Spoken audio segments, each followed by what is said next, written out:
Hello नमस्कार जय हिंद। आप सभी लोगों का बहुत बहुत स्वागत करता हूं आपके अपने पैरामेडिकल के number 1 YouTube channel total learning पे।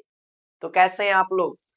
आशा करता हूं आप सभी लोग बहुत बढ़िया होंगे और आप सभी लोग अपनी तैयारी को बहुत ही अच्छे तरीके से कंटिन्यू कर रहे होंगे।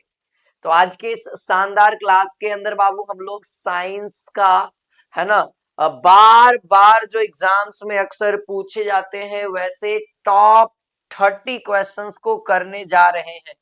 तो क्या आप सभी लोग तैयार हैं इस 30 के 30 सवाल करने के लिए? सभी बच्चे बताएंगे कमेंट में, एक बार सभी बच्चे कमेंट कर देंगे गुड इवनिंग, नमस्कार, जय हिंद, है ना। एक बार सभी बच्चे कमेंट करेंगे यस सर हम तैयार हैं। एक बार सभी बच्चे एक बार कमेंट में, है ना, यस सर मैसेज करेंगे जल्दी से फटाक दनी, है ना। हर एक बच्चे कमेंट करिए। और जितने बच्चे नए हैं, जितने बच्चे अभी इस चैनल पे पहली बार आए हैं, तो मैं उनको यही कहना चाहता हूं कि आप हमारे साथ प्रतिदिन शाम के 8 बजे बाबू आप हमारे साथ पारा मेडिकल की तैयारी कर सकते हैं। कल दोस्तों कुछ कारण था जिस कारण से कल हम लोग 8 बजे से क्लासेस नहीं ले पाए, तो आज के शानदार क्लास के अंदर 8 बजे से क्लास ले रहे हैं, है ना। चलिए सभी लोग तैयार हो गए हैं एकदम, बहुत अच्छा, बहुत कमेंट कर रहे हैं। चलिए ध्यान दीजिएगा, मैं कमेंट पे उतना ध्यान नहीं दूंगा, लेकिन आप लोगों को अपना कमेंट में उत्तर बताना है, ठीक है। आप लोगों को अपना कमेंट में उत्तर बताना है, जो सवाल दिखे तुरंत आंसर आपको लगाना पड़ेगा, ठीक है। और ये साइंस का होने वाला है, तो इसके अंदर फिजिक्स भी रहेगा, बायोलॉजी भी रहेगा, केमिस्ट्री भी रहेगा।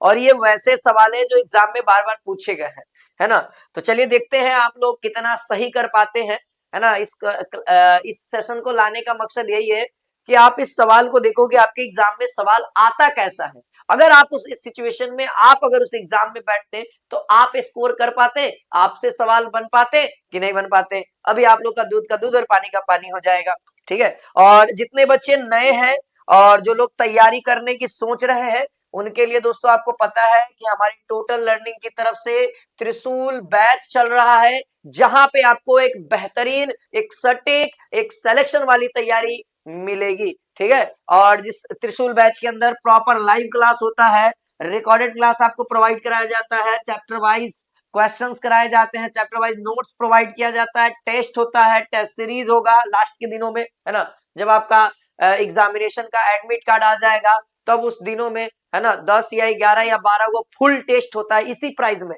मात्र 699 में ही। यानी एक बार 699 खर्च करना है और बाकी तैयारी का पूरा जिम्मेदारी हम पे और रिवीजन का जिम्मेदारी आपके ऊपर रहेगा, ठीक है। तैयारी हम तो करा देंगे, लेकिन आप रिवीजन नहीं करेंगे तो डिवीजन कैसे मिलेगा, है ना।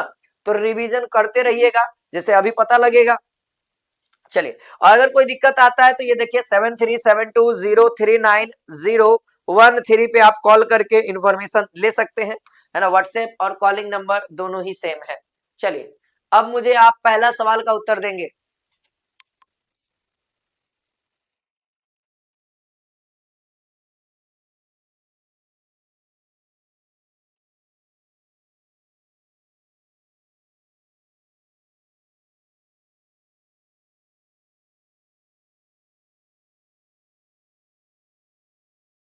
चलिए ध्यान दिया जाए, पहला नंबर सवाल और पहला ही मोस्ट वीवीआई सवाल है, और ये आपके एग्जाम में जितना भी सवाल है वो कोई ना कोई एग्जाम में 18 में, 21 में, 20 में, है ना, यानी इन 5 सालों के अंदर में पूछा हुआ है। 25 से 20 तक के मैंने वीवीआई सवाल लिए हैं, ठीक है। पहला सवाल है, और ये शायद आप 10th क्लास में भी पढ़े थे, है ना, 10th क्लास में भी पढ़े हैं, हमारा पर्यावरण, है ना, बायोलॉजी का ये टॉपिक है। और कहता है, ये शायद 2021 या 22 का ये सवाल है, 21 या 22 का सवाल है। कहता है कि एक जैव समुदाय में प्राथमिक उपभोक्ता होता है।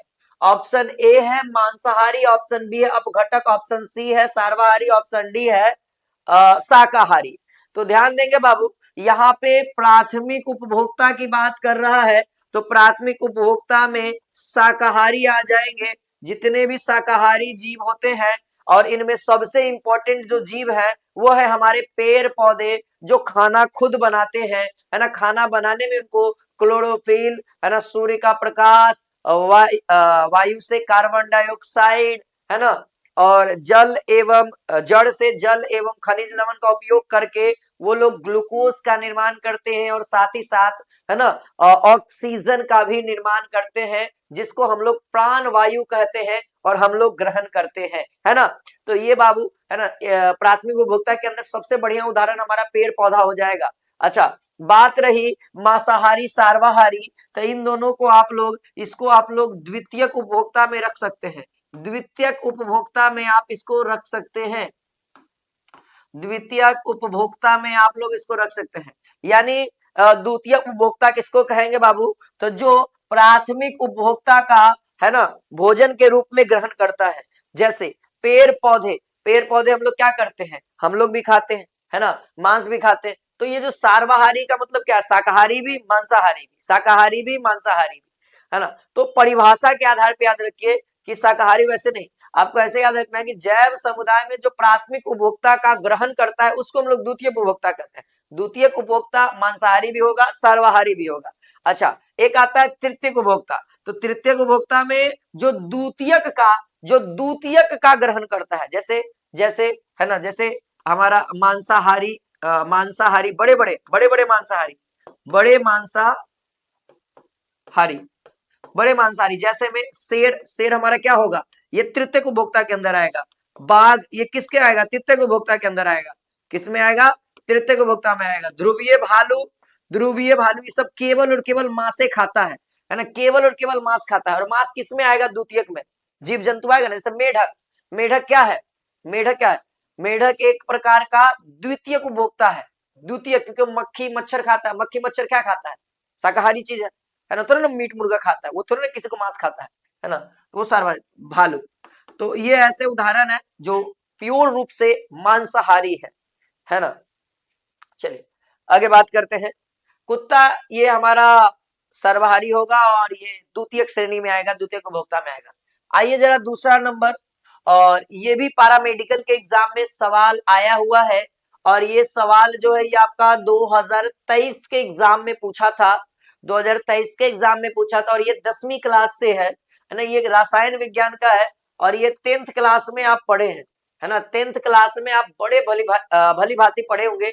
अपबाऊ सिद्धांत के अनुसार कौन सा क्रम सही है, तो आपने अपबाऊ का नियम पढ़ा होगा, और अपबाऊ का नियम कहता है ना, कि इलेक्ट्रॉनिक विन्यास निकालते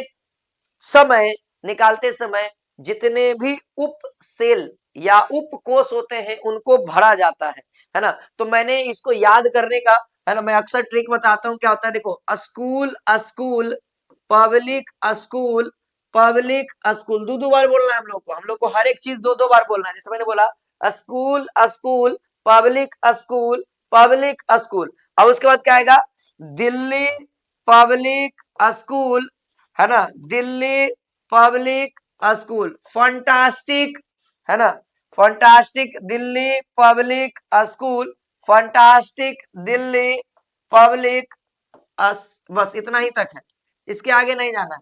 इतना ही तक अपवाऊ साहब जी का है, इतना दूर तक में काम चल जाता है। अब देखिए एस पहले आया है तो पहले एस 1 से गिनती होगा, पी बाद में आया है तो पी को 2 से गिनेंगे, डी बाद में आया तो 3 से गिनेंगे, और एफ 4 पे आया तो उसको 4 से शुरू करेंगे। जैसे देखिएगा, जैसे मैं गिनना चालू कर रहा हूं, आप ध्यान देना।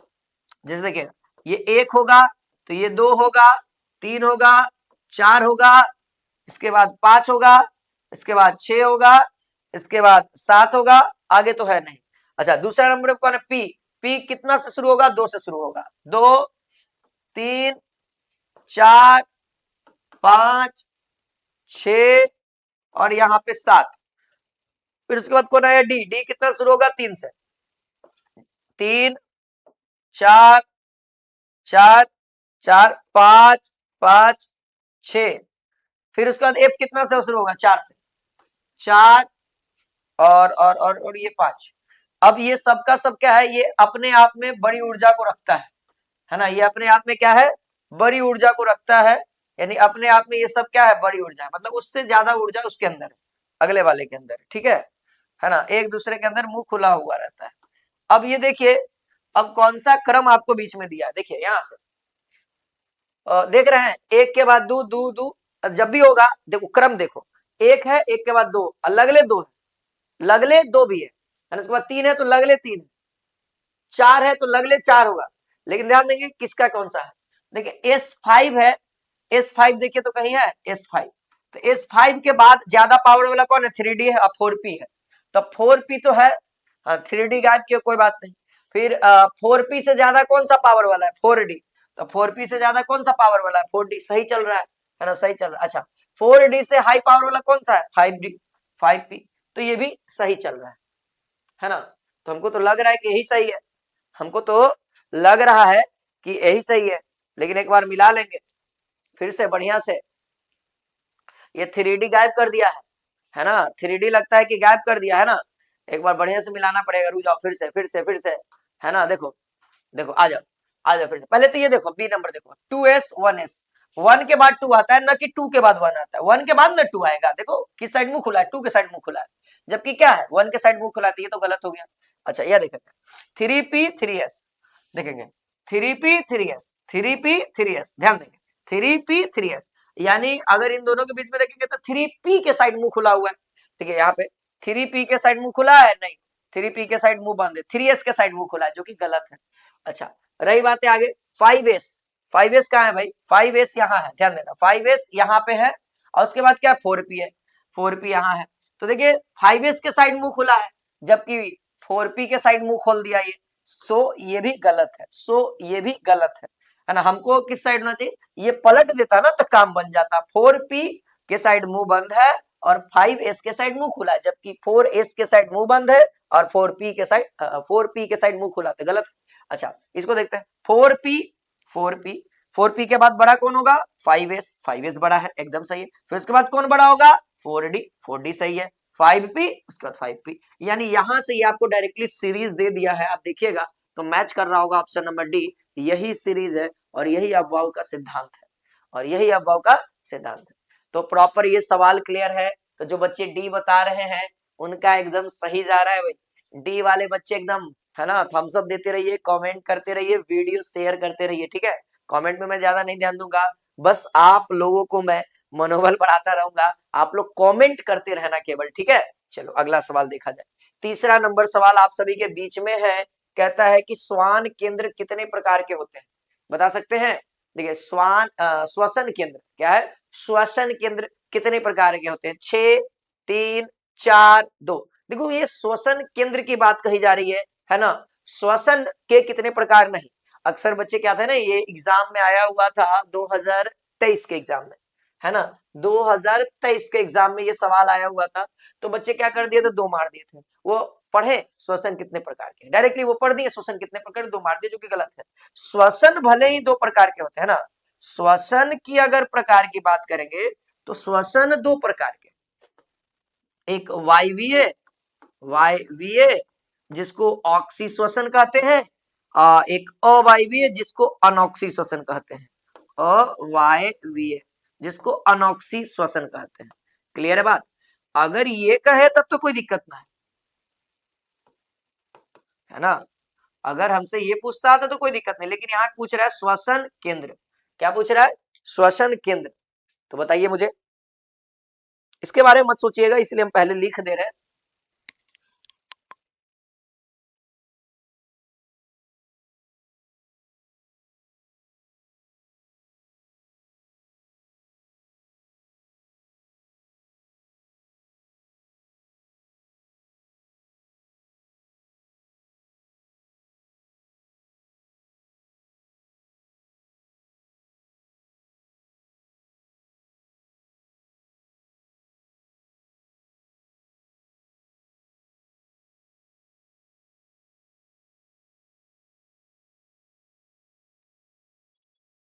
हाँ जी, उत्तर आ रहा है सही बच्चों का, हाँ चलो ध्यान देना। ये जो है, ये जो कनेक्ट है, ये मस्तिष्क से रिलेटेड कनेक्ट है, और ये 3 प्रकार के होते हैं, कितने प्रकार के, 3 प्रकार के, ध्यान देना, ये 3 प्रकार के होते हैं, जरा इनको समझा जाए, है ना, जरा इनको समझा जाए। जैसे दोस्त देखो 3 प्रकार के है ना, तो 3 प्रकार ऐसे याद रखना, ऐसे याद रखना, नाम तो मैं लिख दूंगा, अभी नाम थोड़ा सा अलग अलग है, सुनना।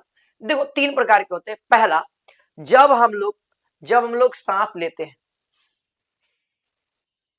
तो ये लय हमेशा चलता रहता है, ये लय हमेशा चलता रहता है, सांस लेना छोड़ना, सांस लेना छोड़ना, सांस लेना छोड़ना, ऐसा होता है कभी कि बीच में छोड़ दिए नहीं लिए, नहीं, ये हमेशा चलता रहता है, यानी इस लय को बना करके रखना, यह काम है पहला केंद्र जिसका नाम है, पहला श्वसन केंद्र जिसका नाम है पृष्ठीय श्वसन समूह, है ना। तो ये पहला प्रकार होता है हमारा पृष्ठीय श्वसन समूह। क्या नाम है इसका? पृष्ठीय श्वसन समूह। एकदम ध्यान से एकदम सुनते रहिएगा, नहीं पता है कोई बात नहीं बाबू, आप नहीं पढ़े नहीं जानते सुन लीजिए, श्वसन समूह नाम है, ये समूह नाम है, ध्यान रखेंगे, ठीक है। ये नाम मैं बता दिया। तो पृष्ठीय श्वसन समूह ये काम क्या कर रहा है? तो इसका काम क्या है बाबू? तो सांस को लय को बना के रख रहा है ना, सांस को, है ना। और ये कहां होता है? तो मेडुला में। ये कहां होता है? मेडुला में, मेडुला में, मेडुला में ये होता है। कहां होता है? ये मेडुला में होता है। अच्छा, दूसरे की ओर आते हैं, है ना। अच्छा, अब ये जो सांस ले रहे हैं, सांस छोड़ रहे हैं, के संक्रमण को विनियमित करता है। एक तो लय बना रहा है ना कि भाई लिए तुरंत छोड़ देना, एक लिए तुरंत छोड़ देना, एक है कि कितना लेना है कितना छोड़ना है, इसको भी तो कंट्रोल करना होगा। तो वही आता है, दूसरा आता है दोस्तों श्वास नियमन केंद्र, श्वास नियमन केंद्र दूसरा नंबर है, श्वास श्वास नियमन, श्वास नियमन केंद्र, नियमन केंद्र। देखो श्वास को नियमित कर रहा है केंद्र, और यह कहां होता है? तो पोष में, याद रखें कहां? पोष में, पोष में। कहां होता है ये? पोष में होता है ना, पोर्स में होता है, पोर्स बोलेंगे इसको, क्या बोलेंगे? पोन्स में, पोन्स में, ठीक है। अच्छा अच्छा, एक और होता है, एक और होता है, जैसे कोई बाबा बाबा कहते हैं ना कि हमको जितना लंबा सांस लेंगे उतना ही ज्यादा अच्छा होता है कि नहीं? ऐसा सुने होंगे ना। कौन सी नाम है वो बाबा का जो एक्सरसाइज करते हैं, उनका पतंजलि का प्रोडक्ट है, पतंजलि का बहुत सारा प्रोडक्ट है, नाम नहीं याद आ रहा है। अ, योगा करते हैं बाबा, हाँ रामदेव बाबा, ठीक है, हाँ रामदेव बाबा। तो क्या कहते हैं उसको? एक प्राणायाम होता है, प्राणायाम होता है। इसमें क्या करते हैं? हम ज्यादा सांस लेते हैं, आवश्यकता से ज्यादा लेते हैं, आवश्यकता से तो ज्यादा नहीं ले सकते, नहीं तो हमारी जो वायु टंकी है तो फट जाएगी, और एक्चुअली में हम ले भी नहीं सकते क्योंकि काम कौन कर रहा है? श्वास नियमन केंद्र, ये ज्यादा लेने भी नहीं देगा। लेकिन एक जो रेगुलर सांस लेते हैं, एक बहुत ज्यादा सांस लेते हैं, होता है ना, पूरा भर लिए और उसके बाद छोड़ते हैं, लंबा समय तक लेते हैं और लंबा समय तक छोड़ते हैं।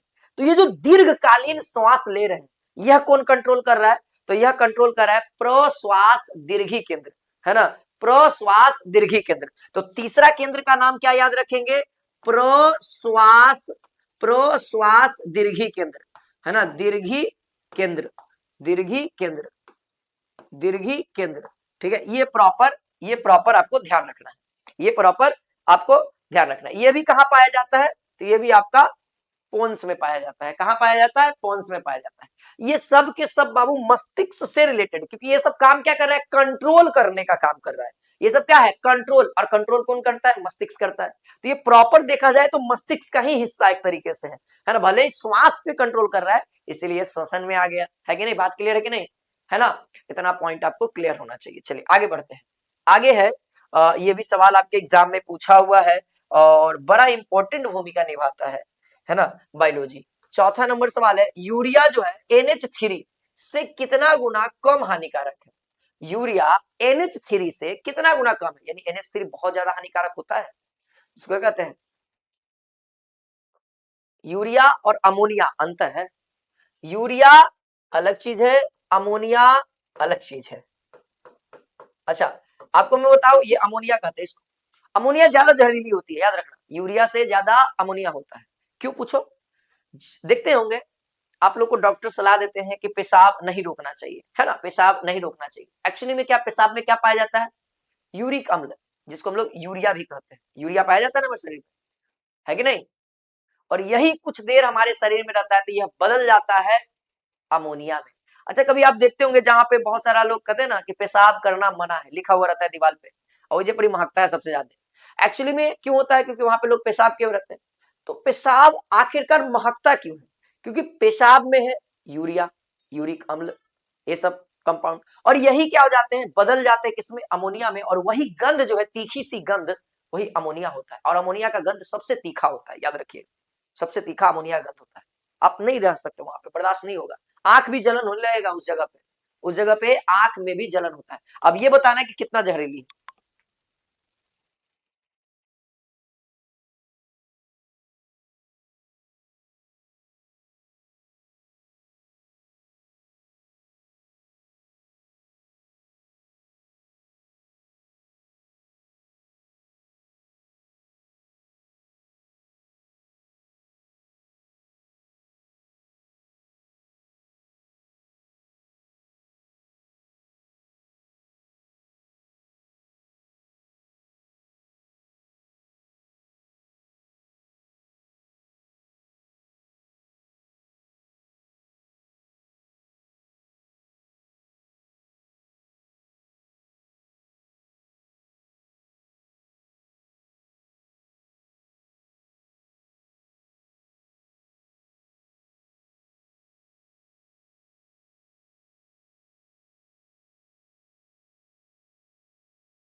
चलिए दोस्त, हाँ ध्यान दीजिएगा।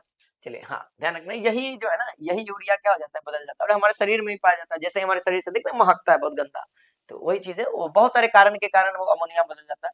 चलिए अब बात यहाँ 1 लाख गुना, कितना गुना? 1 लाख गुना, ध्यान रखेंगे 1 लाख गुना। 1 लाख गुना क्या होता है बाबू? ज्यादा अमोनिया हानिकारक है। अब बाकी यूरिया अमोनिया से कम हानिकारक है, तो कितना? 1 लाख गुना। लेकिन अमोनिया क्या है? हानिकारक है। चलिए 5वां नंबर सवाल है जो आपके एग्जाम में पूछा, कुल वाष्पोत्सर्जन कितना प्रतिशत पत्ती से होता है? मतलब जब पत्ती लगातार जड़ से क्या ले रहा है? पानी ले रहा है। लगातार क्या कर रहा है? जड़ से पानी ले रहा है। जैसे ये मैं समझू, ये हमारा है ना धरातल है, जमीन है, जमीन है, जमीन से ये जड़ है कि नहीं?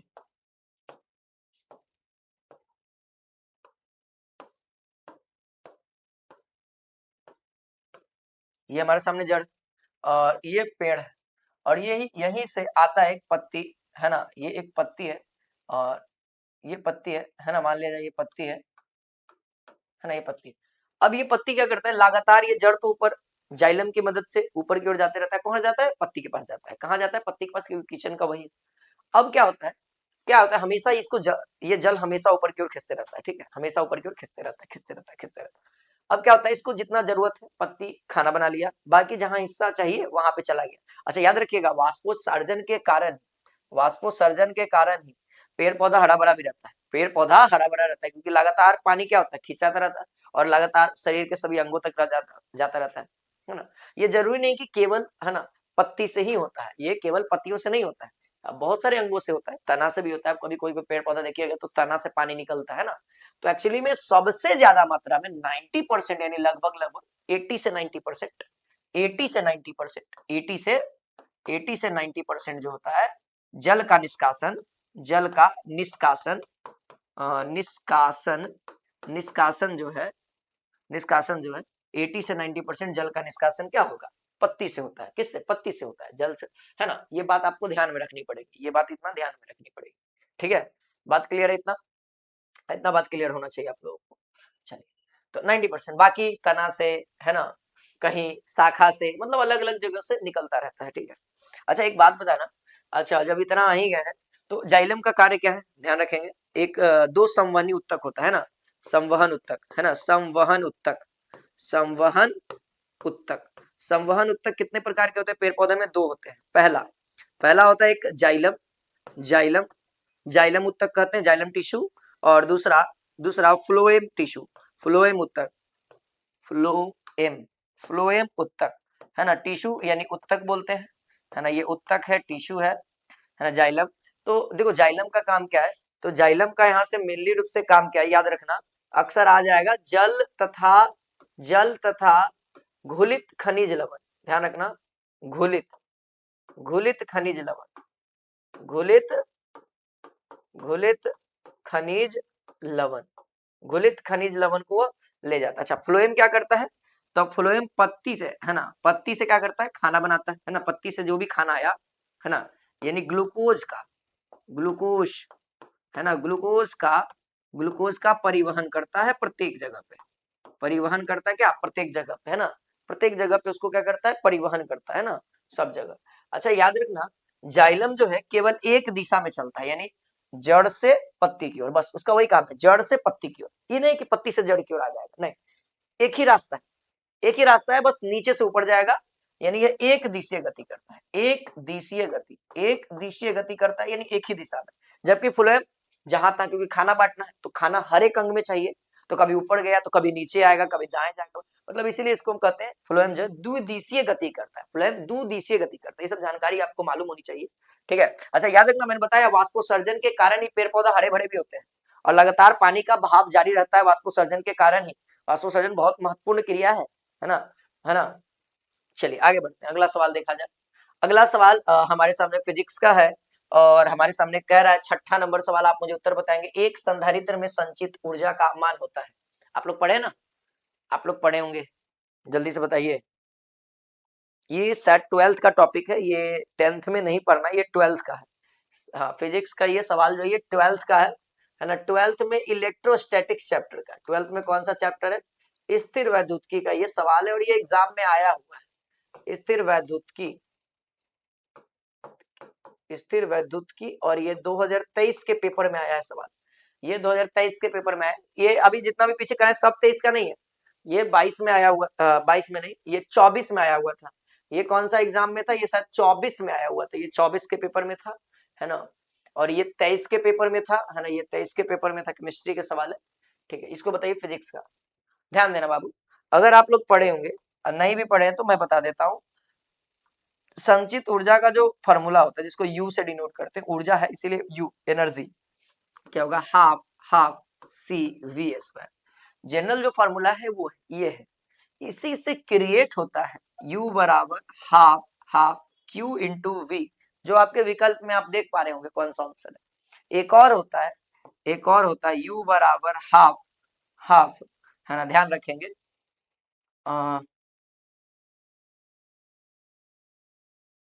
क्या हो जाएगा, c बराबर q भी, है ना, ध्यान में नहीं आ रहा, यहीं से क्रिएट करते हैं,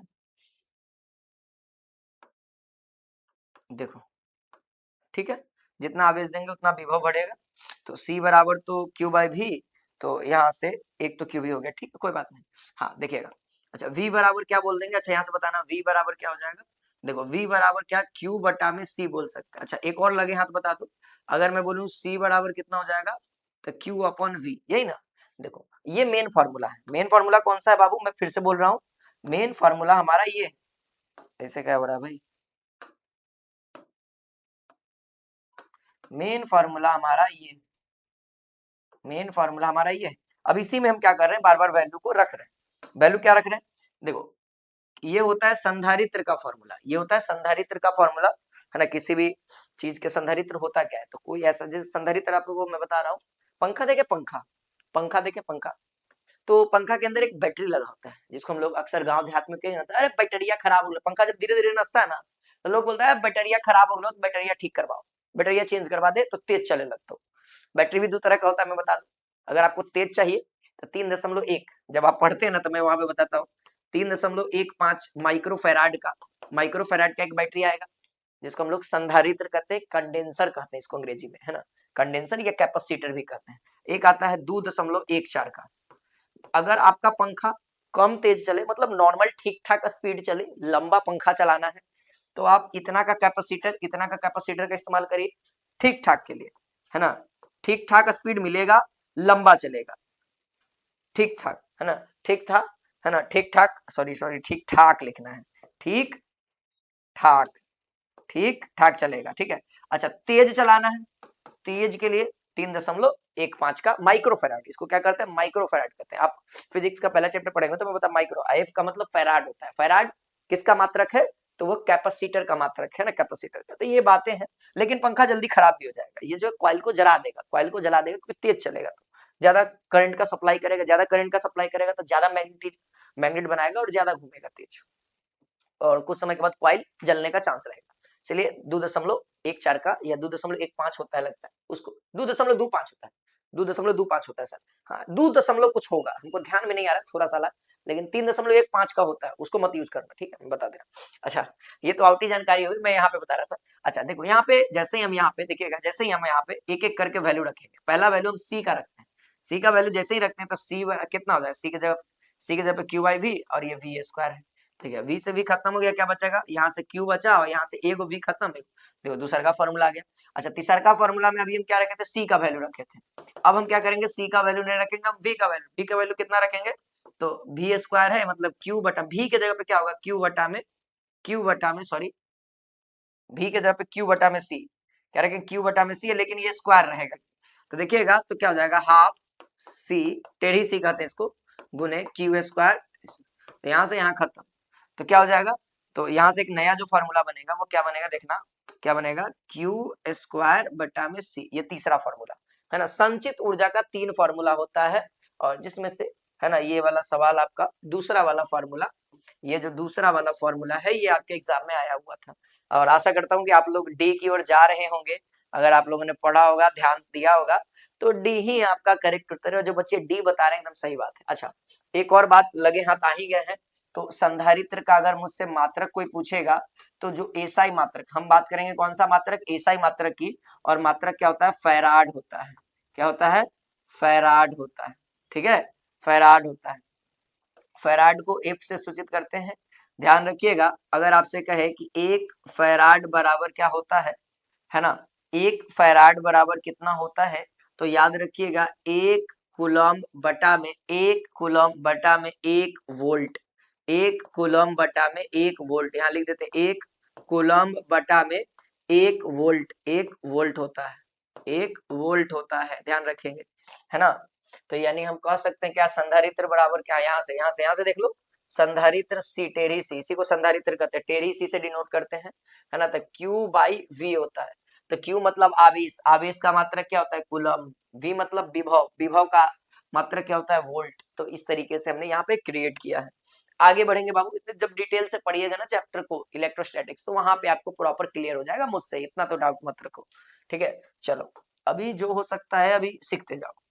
यहाँ पे 7वां नंबर सवाल है कि कोणीय आघूर्ण की विमीय सूत्र क्या होगा। हाँ जी, कोणीय आघूर्ण, आज क्या चर्चा है, आज क्या चर्चा है, चर्चा ये है कोणीय आघूर्ण का विमीय सूत्र बताना है ना। अभी 2025 में आया हुआ था शायद बल आघूर्ण का, है ना, 2020 में भी आया हुआ था, है ना, 2020 में याद है मेरे को, 2020 में भी आया हुआ था 5 साल पहले। चलिए लगभग ये जो चैप्टर है ना अक्सर आते ही रहता है, मात्रक आ जाएगा कभी तो कभी विमीय सूत्र आ जाएगा, दोनों में से कौन एक आता ही रहता है, तो ये चैप्टर बड़ा वीवीआई, और इसमें हम जो क्वेश्चन देंगे ना वही क्वेश्चन लड़ेगा, इस चैप्टर में हम जो क्वेश्चन देंगे 10-12 को क्वेश्चन देंगे, 20 को क्वेश्चन देंगे, एगो सवाल रह जाएगा, अगर आएगा तो एगो सवाल रह जाएगा, और अक्सर आ ही रहा है, आप देख ही रहे, ट्रेंड फॉलो करिए रहे, आप ट्रेंड को देखिए रहे, तो बहुत अच्छा आंसर आ रहा है, और मुझे लगता है कि सही बच्चे बताना चालू कर दिए हैं, है ना। तो ml² t⁻², जो जो कमेंट करके बता रहे हैं उनका सही। अब देखा जाए तो कोणीय आघूर्ण का विमीय सूत्र निकाला कैसे जाए, चलो ठीक है, सभी बच्चे बता रहे हैं, अपना मिला लो क्या होगा, है ना। तो ml² t⁻⁻1 अगर आप बता रहे हैं तो एकदम सही जा रहे हैं, यानी ऑप्शन नंबर बी वाले बच्चों का सही है। अब आया कैसे उसको देखो, कोणीय आघूर्ण, है ना, कोणीय आघूर्ण कहिए चाहे कोणीय संवेग कहिए, है ना, कोणीय आघूर्ण कहिए चाहे आप कोणीय संवेग कहिए, इनका भी वही होगा जो आप लोग, है ना, जो आप लोग, है ना, कहिएगा, यानी एंगुलर मोमेंटम कहिए चाहे, है ना, एंगुलर क्या कहेंगे इसको, टॉर्क, है ना, टॉर्क, ऐसा अंग्रेजी में दोनों का सेम ही होता है, अंग्रेजी में दोनों का सेम, आघूर्ण को अंग्रेजी में मोमेंटम ही वहां पे है ना, तो ऐसे कोणीय संवेग। अच्छा यहाँ ध्यान देंगे, कोणीय संवेग का जो फिजिकल फॉर्मूला क्या हो जाएगा, इसको ध्यान देंगे, ठीक है, फिजिकल फार्मूला क्या होगा इसको ध्यान देंगे तब जाके क्लियर होगा। तो ये कहता है, क्या कहता है ये कहता है भैया, है ना, जड़त्व आघूर्ण, ध्यान देना, जड़त्व आघूर्ण, जड़त्व आघूर्ण गुणे गुणे जड़त्व आघूर्ण गुणे क्या हो जाएगा, ध्यान देंगे, जड़त्व आघूर्ण गुणे कोणीय कोणीय वेग, ध्यान देंगे क्या होगा, कोणीय वेग, कोणीय वेग ये होता है, ये फार्मूला। अच्छा, जड़त्व आघूर्ण का भी अब क्या फार्मूला होता है इसको देख लो। अच्छा, साइड में कहीं लिख देते हैं, साइड में कहीं लिख दे, यहाँ पे साइड। तो ये होता है जड़त्व आघूर्ण का होता है द्रव्यमान, द्रव्यमान गुने गुने दूरी का स्क्वायर, ये होता है बाबू किसका, केवल और केवल जड़त्वाघूर्ण का। तो द्रव्यमान का विमा क्या होगा, कैपिटल एम। अच्छा, दूरी का विमा क्या होगा, एल, लेकिन माथा पे दू है इसीलिए दू देंगे। अच्छा, कोणीय वेग का विमा अगर नहीं पता है तो याद रख लो। अच्छा, कोणीय वेग का फॉर्मूला क्या होता है, याद रखना, कोण बटा में समय, कोण बटा में समय। तो याद रखेंगे, तो कोण का कोई विमान नहीं होता है, समय का विमान टी होता है, तो इसीलिए इसका विमान टी के पावर -1 हो जा रहा है, और जो कि हम यहाँ पे इस्तेमाल किए हैं। तो देख सकते हैं आपके सामने ही सारी बातें हम डिस्कस किए हैं, और आंसर ऑप्शन नंबर बी वाले बच्चों का सही है। और अच्छा लग रहा है कि आप लोग सही बता रहे हैं, और जो बच्चे गलत बता रहे हैं बस ध्यान देना बाबू, आप सीखते चलो, बहुत जरूरी है सीखना, है ना, सीखना बहुत जरूरी है ना। चलिए, अच्छी बात है, कदम से कदम मिला करके चलिए। चलिए देखिए, ये 8वां नंबर सवाल है, और अक्सर केमिस्ट्री में इस टाइप के सवाल आते रहते हैं, है ना, चाहे आपका अयस्क से दे दे, चाहे आपका मिश्र धातु से दे दे। आप ये 10वीं क्लास में भी पढ़े होंगे, है कि नहीं। और ये सवाल 10वीं क्लास का है नहीं, 10वीं क्लास में तो पढ़ना ही नहीं है सब, नाइन्थ क्लास का ही तो है ना, नाइन्थ में भी ये सूत्र पढ़ना ही नहीं है, वो तो 12 11th में पढ़ना है, 11 12। हाँ, 11 12 का भी टॉपिक है, फिजिक्स जो है ना 11 12 का है, कुछ कुछ 10वीं का भी आ जाता है ना, कुछ कुछ 10वीं का आ जाता है, तो ये ध्यान रखना। चलिए बताइए इसका आंसर।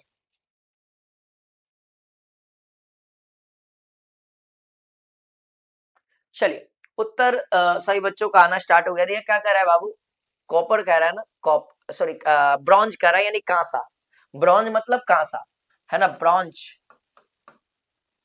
ब्रॉन्ज, ब्रॉन्ज कहते हैं। अब ब्रॉन्ज मतलब कांसा, कांसा जो होता है वो कॉपर होता है और टीन का मिला होता है कि नहीं। और सबसे ज्यादा मात्रा में 50% से ऊपर की ओर, लगभग लगभग ये 80% आपको दिखेगा, 80 से, हाँ 80% दिखेगा, 80% लगभग तो दिखेगा ही दिखेगा। और ये लगभग आपको 20% टीन दिखेगा, है ना, लगभग 20% टीन दिखेगा। यानी लगभग देखा जाए तो कौन सा है भाई, कौन सा उत्तर होगा आपके सामने, आप देख करके उत्तर बता सकते। कॉपर जो है वो सबसे ज्यादा मात्रा में। अच्छा, एक पीतल का नाम सुने होंगे, एक पीतल का आप नाम सुने होंगे, तो यह कॉपर और जिंक का मिलन है ना। पीतल का अगर आप नाम सुने होंगे तो पीतल किसका होता है बता तो, मैंने बताया आपको, पीतल किसका मिश्रण होता है, बता सकते हो, चलो बताओ जल्दी से, तब बता सकते हो एकदम आराम से। अभी अभी मैंने बताया ना भाई, कॉपर और जिंक का, भूल जाता है यार तुम लोग। अच्छा, पीतल, पीतल, पीतल, पीतल किसका किसका है, कॉपर और जिंक का। अच्छा, यहाँ पे किसका यहाँ पे किसका ज्यादा होगा, कोई बता सकता है, यहाँ पे किसका ज्यादा होगा, यहाँ पे किसका ज्यादा होगा, ध्यान रखना, यहाँ पे भी जो ज्यादा मात्रा में होगा वह कॉपर ही ज्यादा होगा। याद रखिएगा, मैं यहाँ पे भी लिख देना चाहता हूँ, ये लगभग अगर आपको ये 50 से ऊपर रहता, यानी कभी कभी आपको देखिए, अगर ये 50 यानी ये अगर 60 रहा, 50 से ऊपर ही रहेगा। यहाँ पे भी लिख देता हूँ, ये भी 50 से ऊपर ही रहेगा, ये भी 50 से ऊपर ही रहेगा, है ना। ये लगभग 55 से लेकर के 95% आपको दिख सकता है ना। और इधर जब इधर जितना होगा उसी का इधर रेशियो ले लेना, है ना, 45 से लेकर के 5% तक, है कि नहीं। अगर इधर 55 होगा तो इधर 45 होगा, इधर 95 होगा तो 5%, बीच में कोई 80 होगा तो 20 होगा, है ना। तो ये रेशियो हमेशा बनता रहता है, ये चलता रहता है रेशियो। ज्यादातर देखिएगा तो 50 से तो ऊपर कौन होगा, कॉपर होगा, उससे कम कौन होगा, जिंक होगा, यानी सबसे ज्यादा मात्रा में कॉपर को मिलाया जाएगा। चलिए आगे, 9 नंबर सवाल आप लोग ध्यान देंगे, 9 नंबर सवाल को अगर आप लोग ध्यान देंगे तो बड़ा अच्छा सवाल है, और एग्जाम में पूछा हुआ है। कहता है बाबू, डीएनए, डीएनए बराबर A plus G equal to T plus C की खोज किसने की। अच्छा, आप लोग ये सवाल देखते होंगे तो आप लोग के मन में चलता है क्या है कि नहीं, क्या है, केवल रटना ही है क्या जिंदगी में, नहीं बाबू समझना है। देखो, DNA deoxy ribose nucleic acid होता है, फुल फ्रॉम, यानी एसिड होता है, इसके अंदर अम्ल पाया जाता है, इसके अंदर अम्ल पाया जाता है, ठीक है। और इसी के अंदर 4 प्रकार के, है ना, क्षार पाए जाते हैं, ध्यान देना। अभी आप लोग को अम्ल बता रहा था, कुछ देर के बाद आपको क्षार बता रहा हूं, उसका नाम है अम्ल दोस्त, ठीक है। डीएनए में ये 4 प्रकार के क्षार पाए जाते हैं। पहला एडेनिन, गुआनिन, है ना, और इसका थाइमिन कहते हैं, इसको साइटोसिन कहते हैं, साइटोसाइन, साइटोसाइन, साइटोसाइन कहते हैं ना। तो ये 4 प्रकार के क्षार हैं, ठीक है, जो डीएनए में पाए जाते हैं। कौन कौन सा? एडेनिन, गुआनिन, ये दोनों हमेशा साथ में चलता है, एडेनिन गुआनिन, एडेनिन गुआनिन। अच्छा, थाइमिन साइटोसाइन, थाइमिन साइटोसाइन, ये अक्सर आपके एग्जाम में पूछा हुआ था पिछले ईयर में इस तरह का सवाल पूछा हुआ था कि एडेनिन अगर 20% है तो बताओ साइटोसाइन कितना होगा। तो ध्यान रखना, ये जितना होगा उतना ये भी होगा, ये जितना होगा ये उधर। अगर मान लिया जाए ये 60 है तो ये 40 होगा, टोटल 100% होना चाहिए, है ना। अगर मुझे बताना ये 60 है, ये 40 है, तो बताओ ये कितना होगा? तो ये 20 होगा, ये भी 20 होगा। तो ये कितना होगा? ये 30 होगा, तो ये 30 होगा। तभी तो ये दोनों मिल करके 60 होगा, ये दोनों मिल करके 40 होगा, आज टोटल मिल करके 100% होगा। तो ये बात भी ध्यान रखना, इस तरह का सवाल आया हुआ था, बोल दिया था ना कि भैया, ऐसे बोल दिया था कि गुआनिन कितना 20 की 30 वो 20% है, तो बताओ थाइमिन कितना प्रतिशत होगा?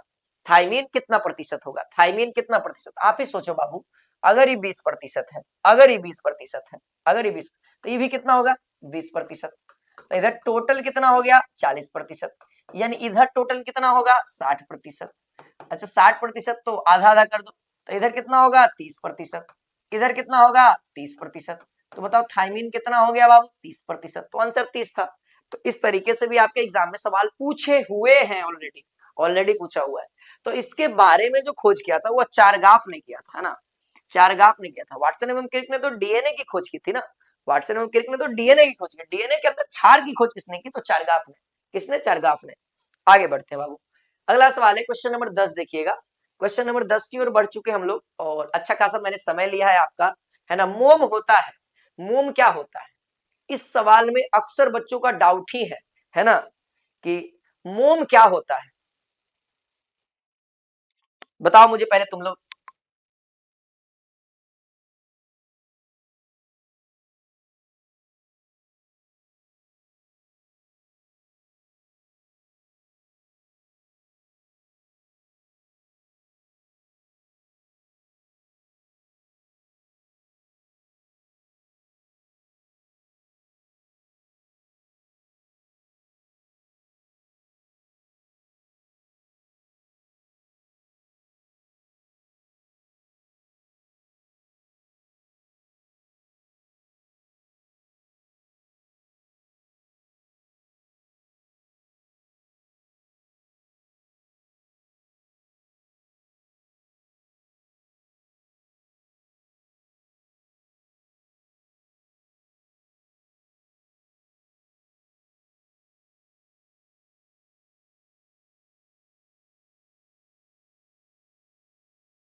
अब आपको यहाँ पे ध्यान देना होगा कि ये मोम किसके बारे में कह रहा है। मोम एक वैक्स होता है, एक वैक्स की बात कर रहा है।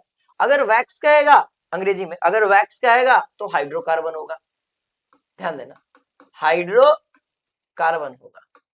और अगर हमसे मोम केवल कहे, है ना, मोम, मोम मतलब फैट, फैट वसा, मोम का मतलब क्या होता है? फैट यानी वसा, फैट यानी वसा। बट तो उसके बारे में अगर चर्चा करेगा तब मोम क्या हो जाएगा? तो ये वसीय अम्ल का एस्टर होता है, याद रखेंगे, वसीय अम्ल का एस्टर होता है, वसीय अम्ल का एस्टर होता है, ए द सटर एस्टर। तो अब ध्यान ये देना हमको, दोनों ही दिक्कत है कि नहीं? हाँ, तो ये रासायनिक कंपाउंड होता है, ये उसका रासायनिक संरचना है, ध्यान रखना, ये रासायनिक संरचना होता है। तो ये रासायनिक संरचना क्या होता है, किस चीज का बना होता है? तो वास्तव में जो मोम है वो ध्यान रखेंगे, वास्तव में जो है वह एस्टर होता है, वसीय अम्ल का एस्टर होता है। किसका होता है? वसीय अम्ल का, फैटी एसिड का ये क्या होता है? एस्टर होता है। ये रासायनिक संरचना है, संरचना, वास्तव में, वास्तव रूप में यही होता है, वास्तव रूप में क्या होता है? यही होता है। तो यहाँ पे हम लोग किसको मारेंगे? एस्टर को मारेंगे। किसको मारेंगे? एस्टर को मारेंगे। अगर वैक्स कहता है तो वैक्स एक हाइड्रोकार्बन का एक वर्ग होता है, वैक्स एक हाइड्रोकार्बन। तो अब आप ध्यान रखेंगे, एग्जाम में अगर रिपीट किया तो अंग्रेजी वाला शब्द देखिएगा, इसमें फैट कह रहा है कि वैक्स कह रहा है? फैट कहेगा तो एस्टर मारेंगे, वैक्स कहेगा तो हाइड्रोकार्बन मारेंगे। मैंने दोनों ही आपको बताया, फिलहाल मैं इसको फैट समझ रहा हूं और एस्टर को मार रहा हूं। ठीक है, चलिए आगे। क्वेश्चन नंबर 11 कहता है कि कॉपर यानी Cu की तनु HNO3 के साथ, यानी कॉपर को लिक्विड अवस्था, तरल अवस्था, वो भी पतला पतला वाला, एक होता है सांद्र, एक होता है पतला, तो ये है पतला, है ना, यानी कि जो कहते एक होता है कि चाशनी, एक होता है शरबत। चाशनी बहुत मीठा होता है, शरबत कम मीठा होता है चाशनी की तुलना में। वही बात है कि दोनों ही नाइट्रिक अम्ल है, लेकिन एक सांद्र बहुत गाढ़ा होता है, एक बहुत पतला होता है। तो पतला वाला को जब हम कॉपर के साथ अभिक्रिया कराते हैं तो क्या बनता है, ये बताना है। कॉपर को जब तनु नाइट्रिक अम्ल के साथ अभिक्रिया कराते हैं तो किसका निर्माण होता है, बता सकते हैं आप लोग? रिएक्शन करिए कॉपर को HNO3 के साथ लिक्विड अवस्था में।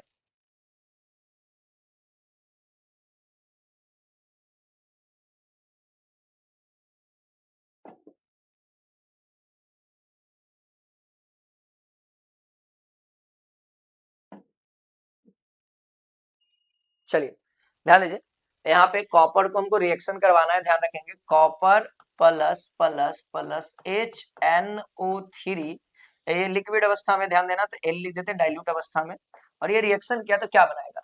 तो सबसे पहले तो ये कॉपर रहेगा, सबसे पहले ये कॉपर रहेगा और साथ ही साथ ये नाइट्रेट बनाएगा, कॉपर NO NO3 है ना, तो NO2 NO3 NO2 NO3 NO2 यहाँ पे, और उसके बाद क्या बनाएगा NO यानी NO का निर्माण करेगा, लेकिन वही सांद्र के साथ करेगा तब बाबू।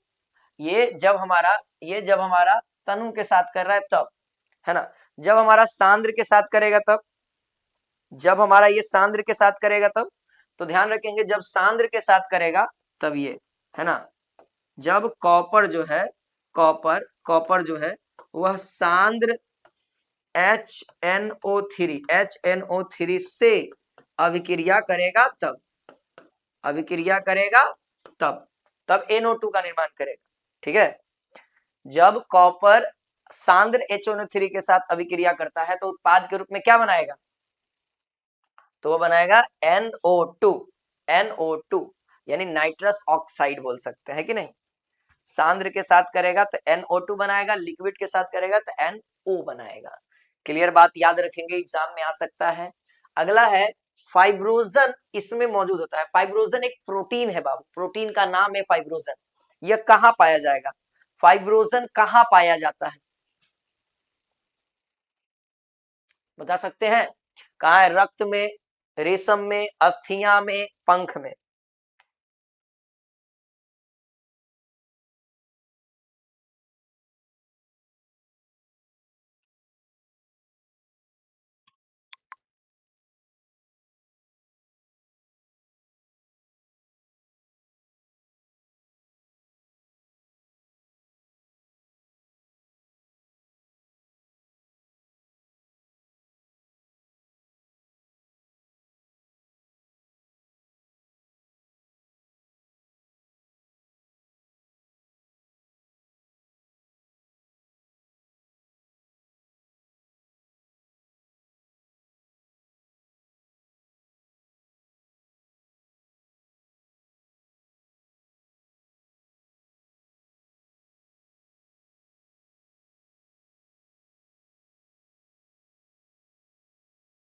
चलिए इसका उत्तर क्या हो जाएगा बाबू, ध्यान रखेंगे, यहाँ हो जाएगा रक्त में, है ना, ये रक्त में पाया जाता है। रक्त में कहा, तो रक्त प्लाज्मा होता है, रक्त अथवा प्लाज्मा होता है, उसमें पाया जाता है।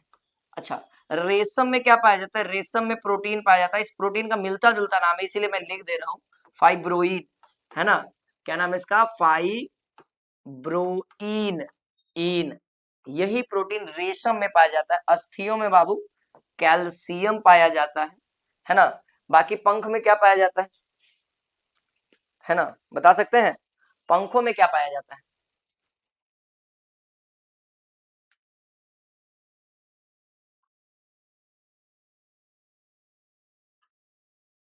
पंखों में क्या पाया जाता है, केराटिन प्रोटीन। पंख में अगर प्रोटीन का नाम लीजिएगा, प्रोटीन का, ये भी प्रोटीन वर्ण है, ये भी प्रोटीन वर्ण है जो रक्त के प्लाज्मा के अंदर पाया, तो रक्त के अंदर पंख के अंदर केराटिन, केराटिन प्रोटीन पाया जाता है। आगे बढ़ते हैं, अगला सवाल है, बहुत सारे सवाल कराने हैं अभी, है ना, अभी तो 13 ही नंबर सवाल है और 1 घंटा हमारा हो भी चुका है लगभग लगभग, है ना। 13 नंबर सवाल है, कौन सा एक तरल एंडोस्पर्म है? तो तरल भी होना चाहिए, एंडोस्पर्म भी होना चाहिए। तो सबसे पहली बात आती है कि एंडोस्पर्म होता क्या है कि नहीं? आप लोगों को समझना पड़ता है ना कि एंडोस्पर्म क्या है ना, एंडोस्पर्म क्या है? तो एंडोस्पर्म मतलब वैसा चीज या वैसा सामान कह सकते हैं, वैसा चीज जो उसके बाल बच्चा को खाने के लिए रहे। एंडोस्पर्म का मतलब वही है, समझना मेरी बात को, मैं कैसे समझाना चाहता हूँ, मैं विद इन एग्जाम। जैसे हमारा बाल बच्चा होता है तो क्या होता है, दूध पीता है, माँ का दूध पीता है ना बाल बच्चा, हमारा नहीं, अभी हम शादीशुदा नहीं है तो हमारा नहीं, ठीक ना। और ध्यान देना, जो भी है, माँ है अपने बच्चे को दूध पिलाती है तो खुद केयर करती है, लेकिन पेड़ पौधा ऐसा नहीं कर पाता है, पेड़ पौधा थोड़े केयर करेगा खुद। तो वो ऐसा ही सिस्टम उसको भगवान ने बना दिया ना कि उसका केयर कौन करेगा, एंडोस्पर्म।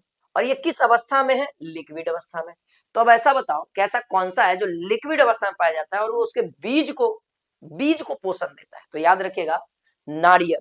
नारियल का नाम सुने, नारियल का जो पानी होता है, नारियल के अंदर जो बीज, नारियल के अंदर जो फल होता है, नारियल के अंदर जो फल होता है, वो नारियल फल जो हम लोग खाते हैं वो उसके बीज के लिए होता है। किसके लिए, उसके बीज के लिए। और वो लिक्विड अवस्था में जो रहता है, जिसको डब कहते हैं, डब पीते हैं, कहते हैं ना कि नारियल पानी बहुत फायदेमंद है। एक्चुअली वो हमारे लिए फायदेमंद है, क्यों? क्योंकि वह अपने बाल बच्चा के लिए रखा हुआ है, वो अपने बीज के लिए रखा हुआ है कि नहीं। नारियल अपने बीज के लिए रखा हुआ है। देखना, नारियल अगर नहीं खाओगे, नारियल नहीं यूज होगा तो वो गिर जाएगा, गिरने के बाद फिर वो जमीन के अंदर दफन हो जाता है, फिर से एक और नारियल का पेड़ निकल आता है। एक्चुअली में वही बीज है, वही नारियल है, एक तरीके से बीज का काम कर रहा है, ठीक है। तो वो नारियल पानी हो जाएगा हमारा।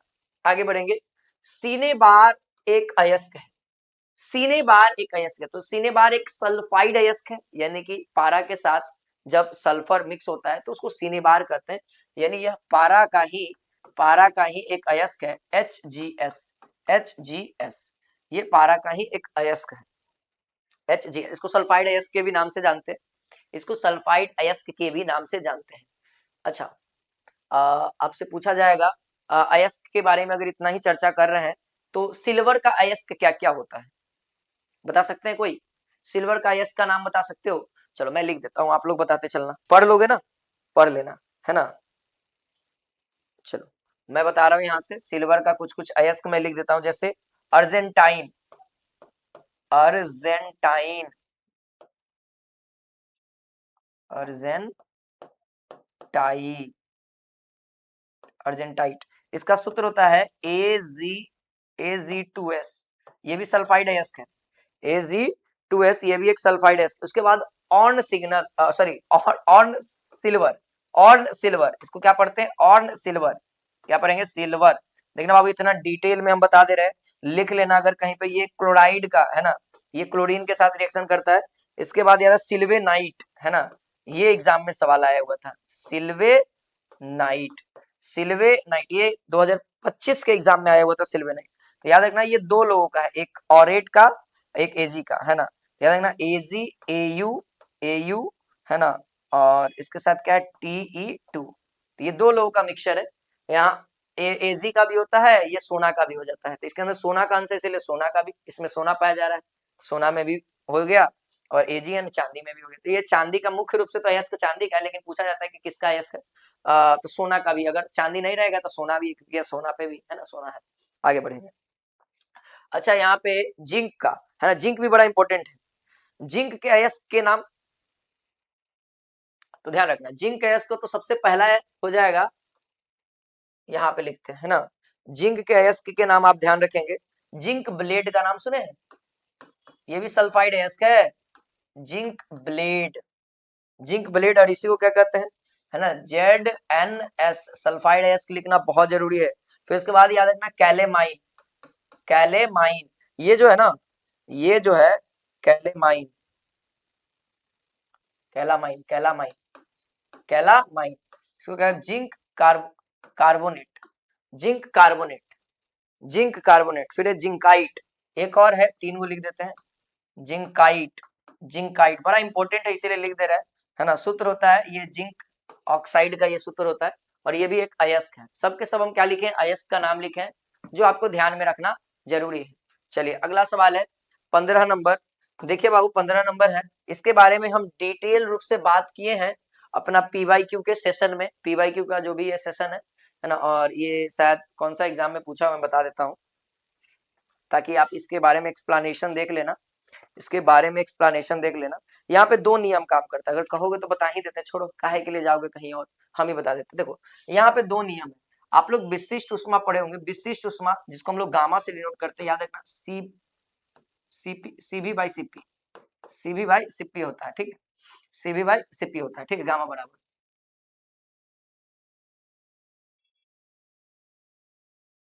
रुक जाना। हम्म,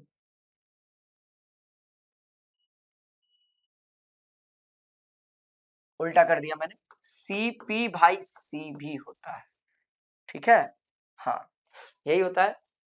अच्छा, एक पढ़े होंगे मेयर का नियम, इसको कहते हैं है ना सीपी माइनस सीबी, मेयर का नियम होता है ये इसी को हम लोग क्या कहते हैं, मेयर का नियम कहते हैं, इसको मेयर का नियम कहते हैं। आप पढ़िएगा विद्युत ऊष्मा के अंदर, फिजिक्स के अंदर मेयर का नियम, इसी को क्या कहते हैं, मेयर का नियम कहते हैं। ये आर मतलब गैस कांस्टेंट होता है, और सीपी मतलब विशिष्ट ऊष्मा जो है वो प्रेशर पे, और विशिष्ट ऊष्मा जो है वो वॉल्यूम पे, है ना, क्या होता है सीपी माइनस सीबी वह आर के बराबर होता है। अब बताना यहाँ से बताना, ये दो बात जानते हो इसके बाद देखना। अच्छा एक दो बात और सुन लो, कि जब आपका 1.67 आएगा तो जो परमाणु होगा वह एकल परमाणु होगा, कैसा होगा, एकल होगा। अच्छा 1.43 आएगा तो वह द्विपरमाणु होगा, द्विपरमाणुक होगा, द्विपरमाणुक होगा, द्विपरमाणुक, द्विपरमाणुक होगा। अच्छा अगर 1.33 होगा, अगर 1.33 होगा तो यह त्रिक, त्रिक है ना, त्रिक या तित्यक जो भी बोलते हैं, क्या है, बहुल, बहुल बहुल बहु परमाणु, बहु परमाणु, बहु प्रमाणुक, बहु प्रमाणुक।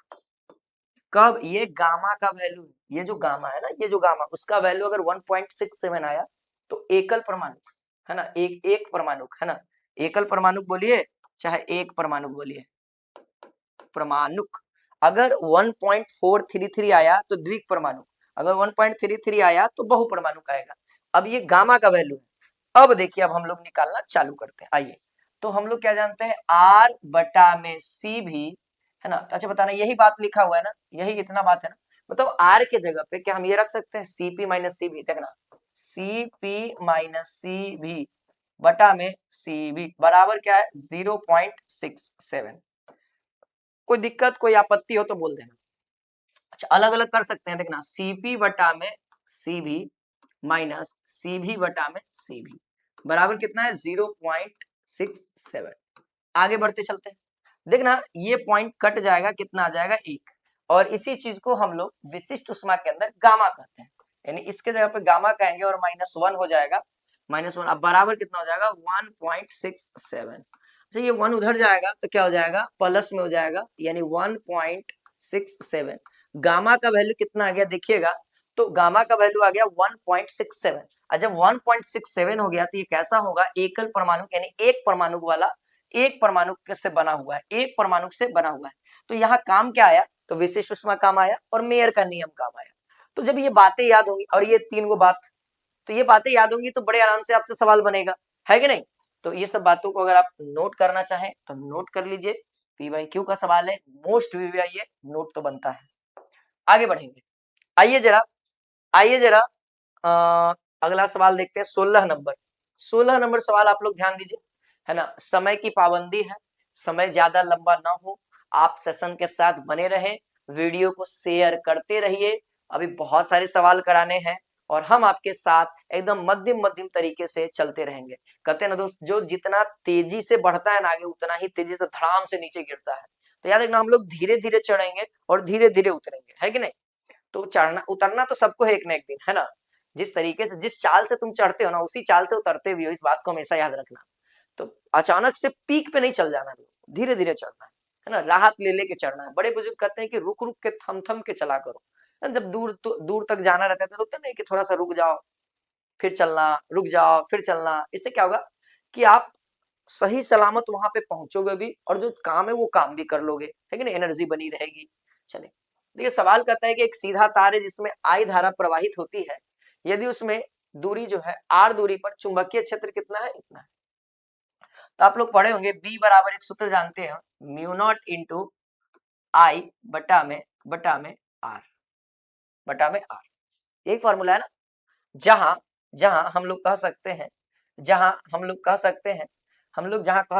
जहां आप बड़े आराम से बोल सकते हैं, जहां चुंबकीय क्षेत्र जो है वह व्युत्क्रमानुपाती हो जाता है किसके, त्रिज्या के।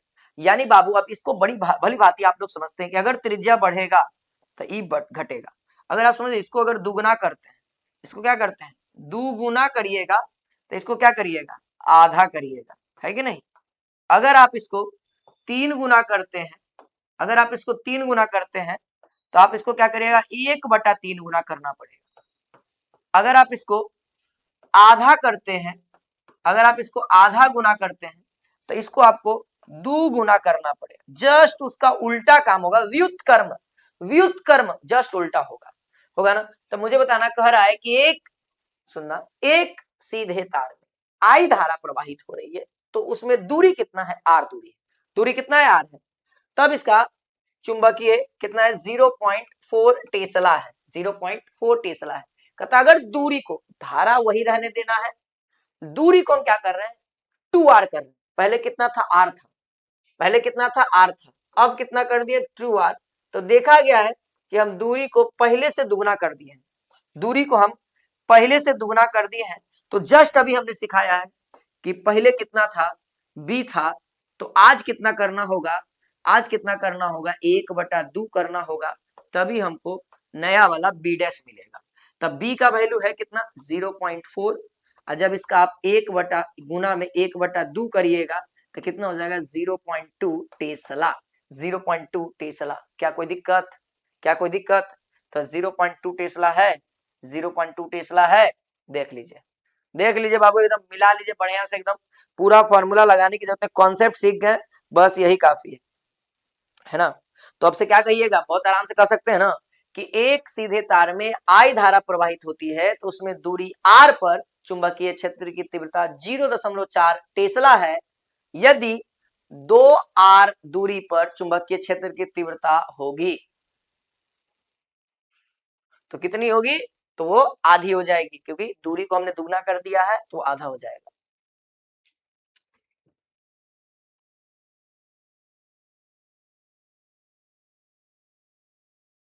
अच्छा, ये हमने डायरेक्टली शॉर्टकट में निकाला है, ध्यान देना। इसका जो एक्यूरेट फार्मूला जो होता है वो मैं बता दूं आप लोग को, 2 पाई होता है। ये सब कांस्टेंट है, जो वेरिएबल है उसके बारे में बात करें। ये फार्मूला, एग्जैक्ट फार्मूला ये है, ठीक है, एग्जैक्ट फार्मूला ये है, ठीक ना, ध्यान रखना। तुम केवल समझाने के लिए पर्पस से, जो मेरे को तो काम दूरी से था ना, इसीलिए मैं दूरी से रिलेट कर रहा था। चलिए आगे बढ़िए। कहता है बाबू 17 नंबर कि जब कांच को HF के साथ अभिक्रिया करते हैं तो क्या बनता है। ऑप्शन आपके सामने है कि कांच को जब हम HF के साथ अभिक्रिया कराते हैं तो किसका निर्माण होता है।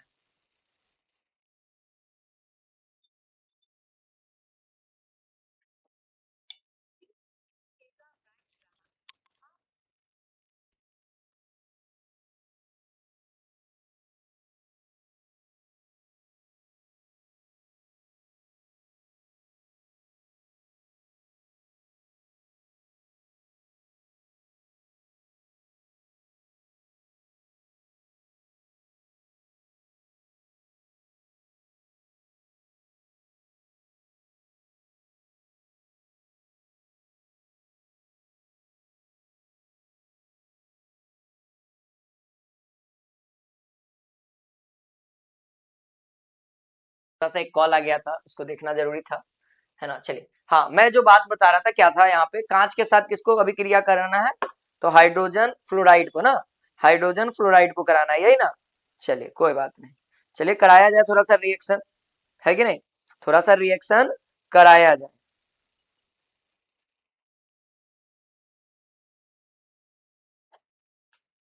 है ना, तो कांच को क्या कहेंगे, SiO2 कहेंगे ना, SiO2 यही कांच हो जाएगा, और प्लस HF होगा। तो जब ये रिएक्शन करेगा बाबू तो ये क्या बनाएगा, SiHF, है ना, SiHF 4 बना देगा, और बाहर क्या निकल जाएगा, जल निकल जाएगा, ठीक है। जब इसी को बाबू ध्यान देना, तो ये आंसर हमारे सामने आ चुका है, आंसर हमारे सामने आ चुका है, SiF4 का निर्माण करेगा। लेकिन एक और बात, आप जैसे ही SiF4 को फिर से HF से रिएक्शन कराते हैं तो ध्यान देना ये क्या बना देगा, यहाँ पे कहा गया ये है ना, ये ध्यान रखेंगे, H2SiF6 का निर्माण कर देता है ना, H2S।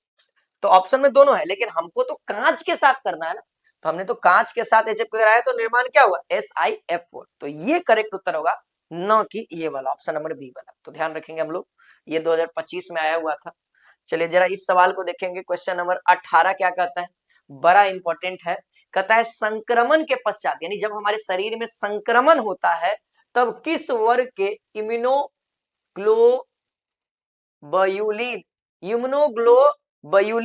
सर्वप्रथम बनता है, यानी बनना चालू हो जाता है। कौन है भाई, कौन वो है, जरा इसका नाम बताया जाए। ध्यान देखना, इम्यूनोग्लोबुलिन जो है यह 5 प्रकार के होते हैं। कितने प्रकार के, 5 प्रकार के। इसी को इसी को एक और नाम है एंटीबॉडी, एंटीबॉडी के नाम से जानते हैं, एंटीबॉडी के नाम से जानते हैं बाबू, एंटीबॉडी के नाम से। और ये कितने प्रकार के होते हैं बाबू, 5 प्रकार के। पहला याद रखिएगा, स्मॉल जी कैपिटल जी, ये पहला होता है। अच्छा, दूसरा नंबर देखना IG और IG क्या होगा, यहाँ पे M होगा। तीसरा नंबर IG, तीसरा नंबर पे E आ जाएगा। फिर उसके बाद क्या आएगा, फिर उसके बाद A आएगा, A के बाद E आएगा, है ना। तीसरा चौथा के बाद क्या आएगा, IG, फिर उसके बाद E आएगा, और 5वां पोजीशन पे कौन आएगा, IGD आएगा। यही है, 5 प्रकार के होते हैं। अब सबका नाम सुनिए। देखिए, रक्त को जो दीर्घकालिक सुरक्षा देता है, याद रखना, पूछेगा अगर आपसे रक्त को जो दीर्घकालीन सुरक्षा देगा, है ना, ध्यान रखें, क्या लिख देते हैं, दीर्घकालीन सुरक्षा। दीर्घकालीन सुरक्षा कौन देता है, तो जी वाला देता है। कौन देता है, जी वाला सुरक्षा देता है, दीर्घकालीन सुरक्षा जी वाला देता है। उसके बाद अगर आपसे कहे कि जब हमारे शरीर में कोई बीमारी इंटर कर रहा है तो ये संक्रमण में, जैसे ही संक्रमण होगा बनना चालू करेगा, लिख देते हैं संक्रमण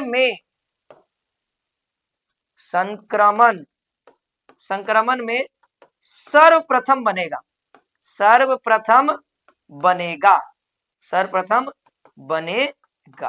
तो फिलहाल आंसर आपके सामने उत्तर हो चुका है। और जो बच्चे बता रहे थे पहले से, यानी M वाला जो है, जैसी संक्रमण होगा सबसे पहले एक्टिव हो जाएगा, सबसे पहले एक्टिव होगा कि नहीं होगा। अच्छा आगे बढ़ते हैं, अच्छा आगे देखते हैं। तो ए वाला का काम क्या है, तो ए वाला का काम क्या है, तो जितना भी हम लोग लार, जैसे देखिए श्राप जैसे होता है, लार होता है, आंसू होता है, स्तन का दूध होता है, ये सब क्या होता है, इसमें कौन भूमिका निभाता है, तो ये है ना IgA निभाता है ना, कि स्रावों में काम करता है, स्रावों में काम करता है। स्राव मतलब जैसे लार का स्राव कराना, लार का स्राव कराना, आंसू का स्राव कराना, आंसू निकलना, है ना। इसके बाद स्तन का दूध निकलना, है ना, स्तन का दूध, है ना, ये किसका काम है, तो IgA का काम। अच्छा, उसके बाद ई आता है, ई जो है बाबू एलर्जी, ई मतलब एलर्जी। जब आपको एलर्जी होगा, है ना, एलर्जी, तो एलर्जी में कौन काम करता है, तो IgE काम करता है, किसमें, एलर्जी में, है ना। एलर्जी में जितना भी परजीवी होगा उनके संक्रमण से जो एलर्जी का काम करता है यही एक्टिव होता है। फिर उसके बाद ID, है ना, ये क्या है, IgD जो है वह बीटा कोशिका के सतह पे पाया जाता है, मुख्य रूप से बीटा कोशिका। याद रखें कौन सा कोशिका, बीटा कोशिका। हम इसलिए बता रहे हैं कि देख लीजिए एक सवाल आया हुआ है, कौन सा, दूसरा नंबर वाला संक्रमण के। तो हो सकता है इस सब से भी आ जाए कि दीर्घकालिक सुरक्षा कौन प्रदान करता है, 4 ऑप्शन रहेगा जी, है ना। पूछेगा कि बताइए परजीवी या जीवाणुओं से एलर्जी में कौन काम करता है, तो IgE, है ना, एलर्जी, है ना। डी में बीटा कोशिका का निर्माण, बीटा कोशिका में कौन रहता है, तो IgD, है ना। बीटा कोशिका में कौन पाया जाता है, तो वही ध्यान रखेंगे। आगे क्वेश्चन नंबर 19 है कि कैब्स चक्र एंजाइम कहाँ पाए जाते हैं, कैब्स चक्र एंजाइम कहाँ पाए जाते हैं, तो ये कैब्स चक्र की क्रिया होती कहाँ है, जहां ये क्रिया होगी वहीं पे एंजाइम पाया जाएगा। तो ध्यान रखेंगे, यह जो क्रिया होगी यह माइटोकॉन्ड्रिया के अंदर होती है, तो यह माइटोकॉन्ड्रिया में पाया जाता है। केव्स चक्र जो है यह माइटोकॉन्ड्रिया के अंदर होता है, और इसके अंदर जो एंजाइम्स भाग लेते हैं उसी को हम लोग केव्स चक्र एंजाइम भी कहते हैं, और यह माइटोकॉन्ड्रिया के अंदर काम करता है। है ना। अच्छा, यहाँ पे ध्यान रखें गोल्जी काय, गोल्जी काय इसी को हिंदी में तारकाय कहते हैं, इसी को हम लोग तारकाय भी हिंदी में कहते हैं, ठीक है।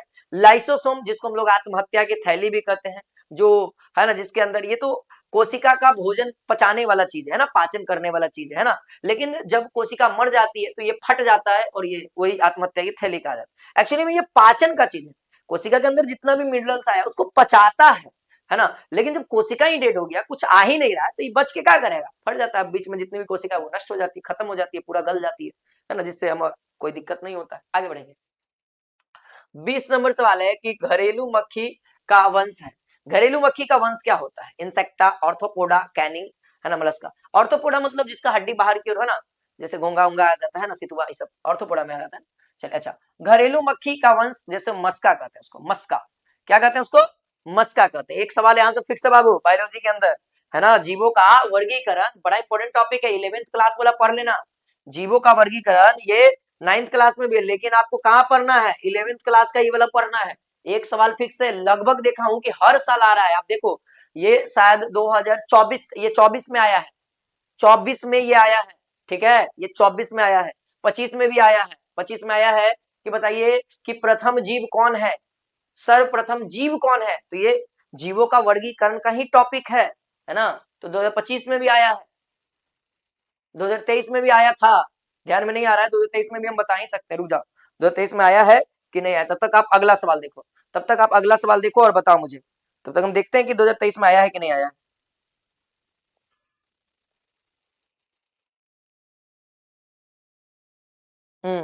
2023 में नहीं आया, आया है 2023 में भी आया है, 2023 में आया है कि साइनोबैक्टीरिया को भी यह कहा जाता है। तो बैक्टीरिया, ये सब साइनोबैक्टीरिया कहाँ पढ़िएगा, उसी के अंदर ना, जीवों को वर्गीकरण। साइनोबैक्टीरिया किसे कहा, प्रोटिस्ट को, सुनहरे शैवाल को, अब पंख कवक को, नीले हरे शैवाल को, तो ये भी उसी चैप्टर का है, ये भी उसी चैप्टर का है। तो एक सवाल फिक्स है, एकदम गारंटेड है, पढ़ लेंगे। चलिए, यहाँ कह रहा है बाबू ऊर्जा उत्सर्जन, ऊर्जा उत्सर्जन की दर, ऊर्जा उत्सर्जन की दर यानी कि ऊर्जा जो होता है वह समानुपाती होता है किसका, टेम्परेचर के पावर 4 के, और ये टेम्परेचर किस में होना चाहिए, केल्विन में, टेम्परेचर केल्विन में। या आपको पता ही होना चाहिए कि कोई भी आंकिक प्रश्न हम लोग सॉल्व करते हैं, कोई भी आंकिक प्रश्न अगर हम सॉल्व करते हैं बाबू, तो वो क्या होना चाहिए हमारा, एसआई मात्रक में। और मुझे अच्छा लग रहा है कि आप लोग ऑप्शन नंबर ए को बता रहे हैं। देखिएगा तो टेम्परेचर ऑलरेडी केल्विन में है, तो बस यहाँ पे क्या करना है, 500 का पावर 4 रख देना है, यही ऊर्जा की जो दर होगी वह समानुपाती होगी 500 के पावर 4 के, है कि नहीं। आगे बढ़ेंगे बाबू, अगला सवाल हम लोग देखेंगे, कहता है क्वेश्चन नंबर 22, क्वेश्चन नंबर 22 की, है ना, बल आघूर्ण यानी टॉर्क का विमीय सूत्र है, बल आघूर्ण यानी टॉर्क का विमीय सूत्र है। तो बल आघूर्ण यानी टॉर्क, अंग्रेजी में क्या कहते हैं इसको, टॉर्क, तो टॉर्क अंग्रेजी में देख लीजिएगा, कहीं बल आघूर्ण पढ़ रहे हैं अब बना दिए हैं कोणीय आघूर्ण का, तो गड़बड़ा जाएगा कहानी, है ना। तो टॉर्क जिसको हम लोग टाउ कहते हैं, बल गुने, बल गुने दूरी, सब लोग कमेंट में उत्तर बताओ क्या होगा, बल गुने दूरी, सब लोग कमेंट में आप लोग उत्तर बताते रहो, सब लोग कमेंट में उत्तर बताते रहो, एकदम प्रॉपर तरीके से सब लोग को उत्तर बताते रहना है ना। और अच्छी बात है कि आप लोग उत्तर बताना चालू कर दिए हो, है ना। बल का क्या होता है, एम एल टी के पावर -2, और यहाँ से दूरी का एल, तो क्या हो जाएगा, एम एल स्क्वायर और टी के पावर, हाँ, टी के पावर -2, तो यहाँ एम एल स्क्वायर टी के पावर -2, देखो बी नंबर, बहुत शानदार, बी नंबर वाले बच्चों का एकदम प्रॉपर करेक्ट है, सही है। आगे बढ़िए, क्वेश्चन नंबर 23 कहता है बाबू किसके द्वारा PH3 का निर्माण होता है, PH3 फास्फोरस ट्राई हाइड्रोजन का निर्माण होगा। तो देखिएगा, जब, है ना, सोडियम हाइड्रोक्साइड को फास्फोरस के साथ रिएक्शन करते हैं तभी जाकर के PH3, है ना, यानी कि फास्फोरस ट्राई, है ना, हाइड्रोजन का निर्माण होता है।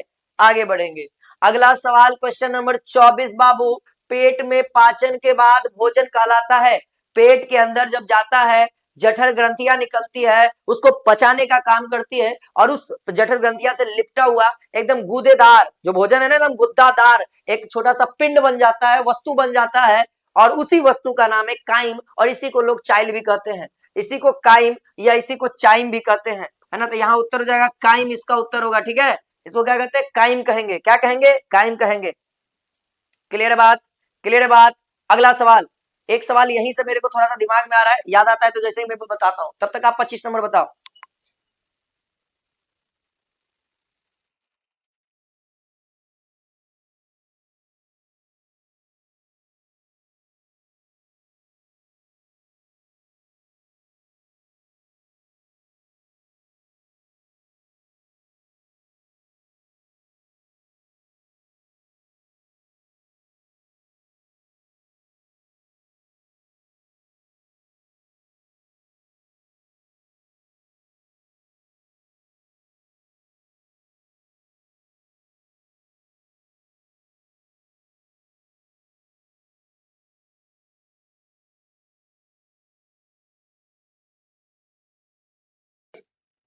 उत्तर आया?